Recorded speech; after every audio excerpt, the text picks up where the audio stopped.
Right breaking చూస్తున్నాం. CM Chandrababu అధ్యక్షతన AP cabinet సమావేశం కొనసాగుతోంది. జూన్ 12 నాటికి కూటమి ప్రభుత్వం ఏడాది పూర్తి చేసుకున్న సందర్భంగా ఏడాదిలో చేసిన అభివృద్ధి సంక్షేమంపై చేపట్టాల్సిన ప్రచారంపై చర్చిస్తున్నట్లు తెలుస్తోంది. అలాగే ఉద్యోగుల బదిలీలు, పలు సంస్థలకు భూ కేటాయింపులు, పోలవరం బనకచెర్ల ప్రాజెక్టుకు అనుమతులపైన కేబినెట్ చర్చిస్తోంది. ఎస్ఐపిబి సమావేశంలో ఆమోదించిన 19 ప్రాజెక్టులకు గాను 33,000 కోట్ల పెట్టుబడులకు ఆమోదం తెలుపనుంది కేబినెట్. ఇదే అంశానికి సంబంధించి మరిన్ని అప్డేట్స్ ని మా ప్రతినిధి పవన్ ఫోన్ లైన్ అందిస్తారు. పవన్,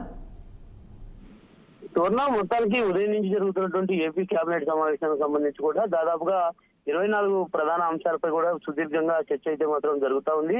ఏదైతే ఆంధ్రప్రదేశ్ సంబంధించి కూడా ఏదైతే నెల్లూరు జిల్లా ముత్తుకూరులో ఏపీఐసికి సంబంధించి ఉచితంగా 615 ఎకరాల భూ కేటాయింపుకు సంబంధించినటువంటి దానిపై కూడా ఈ రోజు కేబినెట్ అయితే మాత్రం గ్రీన్ సిగ్నల్ ఇచ్చినట్టుగా కూడా తెలుస్తా ఉంది. మరి అదే విధంగా చూసుకున్నట్టయితే పారిశ్రామిక సంబంధించి పారిశ్రామిక రంగానికి పెద్దపీట వేయాలనేటువంటి ఒక దానిపై కూడా ఆ భూ కేటాయింపు చేసినటువంటి ప్రతిపాదనకు కూడా కేబినెట్ అయితే మాత్రం ఆమోద ముద్ర వేసినట్టుగా కూడా ప్రస్తుతం అయితే మాత్రం తెలుస్తా ఉంది. మరి అందులో భాగంగానే ఏదైతే సత్యసాయి జిల్లా తాడిమరిలో ఆదాయ పవర్ కు సంబంధించి 500 మెగావాట్ల పంపు స్టోరేజ్ సంబంధించినటువంటి హైడ్రో పవర్ ప్రాజెక్టు అయితే మాత్రం కేబినెట్ లో ఈ రోజు చర్చ అయితే మాత్రం సుదీర్ఘంగా కొనసాగింది. మరి ఈ నేపథ్యంలోనే సత్యసాయి జిల్లాలో ఉన్నటువంటి ఆదాని పవర్ కి సంబంధించి కూడా 500 మెగావాట్ల పంపు స్టోరేజ్ సంబంధించినటువంటి ప్రాజెక్టుకు భూ కేటాయింపు అయితే మాత్రం చేయాలని కేబినెట్ లో ఈ రోజు తీర్మానం అయితే మాత్రం చేయడం జరిగింది. మరి అదే విధంగా చూసుకున్నట్టయితే కడప జిల్లాలోని కొండాపురంలో దాదాపు 1000 మెగావాట్ల పంపు కోల్డ్ స్టోరేజ్ సంబంధించినటువంటి ప్రాజెక్ట్ ఏదైతే ఉందో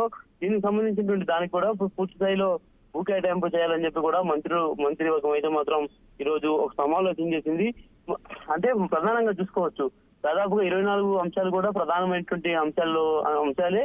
మరి అందులో ముఖ్యంగా చూసుకున్నట్టయితే రాష్ట్రంలో అధికారంలో ఉన్నటువంటి కూటమి ప్రభుత్వం ప్రజలకు ఆనాడు ఇచ్చినటువంటి హామీ ఏదైతే సూపర్ 6 పథకాలు ఏవైతే ఉన్నాయో అందులో భాగంగా ఆ సూపర్ 6 సంబంధించి కూడా ఇప్పటికే 3 పథకాలు అమలు అయి ఉన్నాయి కాబట్టి మిగతా 3 పథకాలు ఏవైతే ఉచితంగా మహిళలకు బస్సు ప్రయాణం సంబంధించినటువంటి అది కావచ్చు, అదేవిధంగా తల్లికి వందనం సంబంధించినటువంటి అంశం కావచ్చు, మరి అదేవిధంగా 3వ అంశం రైతన్నులకు రైతు భరోసా అనేటువంటి కార్యక్రమాన్ని కూడా ఇప్పటికీ రాష్ట్ర ప్రభుత్వం కొంత ప్రతిష్టాత్మకంగా తీసుకుంటా ఉంది. మరి అందులో భాగంగానే చంద్రబాబు ఈ రోజు మంత్రివర్గంతో కూడా ఈ 3 ప్రధాన అంశాలపై పూర్తి స్థాయిలో చర్చించడం అయితే మాత్రం జరిగింది. మరి అదే విధంగా చూసుకున్నట్టయితే ఈ 3 అంశాలకు సంబంధించి కూడా అంటే ఆగస్టు నెల నాటి నుంచి మహిళలకు ఉచిత బస్సు ప్రయాణం సౌకర్యాన్ని కల్పించాలంటే ఖచ్చితంగా దీనికి సంబంధించి డిపిఆర్ ని సిద్ధం చేయాలి.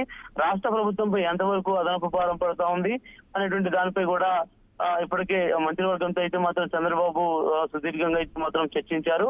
మరి అదే విధంగా గతంలో ఎన్నికల ముందు ఇంట్లో ఉన్నటువంటి పిల్లలు ఎవరైతే 2 ఉన్నా 3 ఉన్నా కూడా చదువుకున్నటువంటి పిల్లలకు ప్రతి ఒక్క పిల్లాడికి కూడా 15,000 రూపాయలు ఏదైతే ఇస్తామని చెప్పి ఇచ్చారో హామీ, ఖచ్చితంగా దాని అమలుకు కూడా కూటమి ప్రభుత్వం అయితే మాత్రం కట్టుబడి ఉంది. ఖచ్చితంగా దీన్ని అమలు చేసే విధంగా కూడా ప్రణాళికలు సిద్ధం చేయాలని చెప్పి కూడా ఇప్పటికే అధికారులను కూడా ఆదేశించాలని చెప్పి మంత్రివర్గాన్ని చంద్రబాబు సూచించినట్టుగా కూడా తెలుస్తా ఉంది. అదే విధంగా కూడా ఏదైతే రైతులకు సంబంధించి రైతు భరోసాదారు గత ప్రభుత్వంలో ఇస్తే ఇప్పుడు రైతు ఉన్న సుఖీభవ అంటూ ఒక కార్యక్రమాన్ని ప్రస్తుతంగా తీసుకుంది కాబట్టి మరి దీనికి సంబంధించి కూడా రైతుల అకౌంట్ లో అంటే ఏడాదికి 20,000 రూపాయలు జమ చేయాలి అనేటువంటి ఒక ఆలోచన ఏదైతే ఉందో దానికి సంబంధించినటువంటి దానిపై కూడా కూటమి ప్రభుత్వం అయితే మాత్రం ముందుకు వెళ్ళాలని చెప్పి భావిస్తా ఉంది. మరి ప్రధానంగా ఈ 3 అంశాలు చర్చించడమే కాకుండా పోలవరం ప్రాజెక్టు ఏదైతే ఆంధ్రప్రదేశ్ కు జీవనాడిగా ఉంది, రైతులలో ఆనందించడాలంటే ఖచ్చితంగా పోలవరం ప్రాజెక్టు పూర్తి కావాలి కాబట్టి మరి దీనికి సంబంధించినటువంటి దానిపై కూడా ఖచ్చితంగా కూడా ప్రత్యేక ఫోకస్ పెట్టాల్సినటువంటి అవసరం ఉందని చెప్పి కూడా చంద్రబాబు మంత్రివర్గానికి ఒక దిశానిర్దేశం అయితే మాత్రం చేసినటువంటి పరిస్థితి అయితే మాత్రం కనిపించింది. మరి అదేవిధంగా చూసుకున్నట్టయితే రాష్ట్రంలో ఇప్పటికే చూసుకోవచ్చు అంటే కూడా ఎడ్యుకేషన్ సంబంధించినటువంటి టీచర్ల నియామక నిర్ణయం ఏదైతే ఉందో మరి దీనిపై కూడా కేబినెట్ అయితే మాత్రం ఈ రోజు కొన్ని కీలక మార్పులకు శ్రీకారం చుట్టిందనే చెప్పాలి. మరి అందులో భాగంగానే చంద్రబాబు ఈ రోజు దానికి సంబంధించిన దానిపై కూడా చంద్రబాబు కేబినెట్ లో మాట్లాడినటువంటి పరిస్థితి కనిపించింది.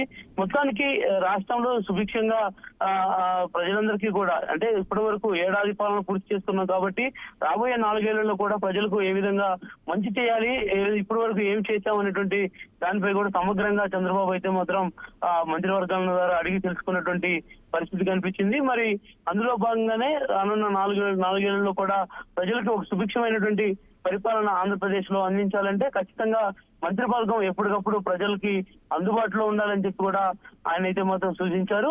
మరి మొత్తానికి మరొక 2-3 గంటలు కూడా కేబినెట్ జరిగేటువంటి అవకాశం కూడా కనిపిస్తా ఉంది.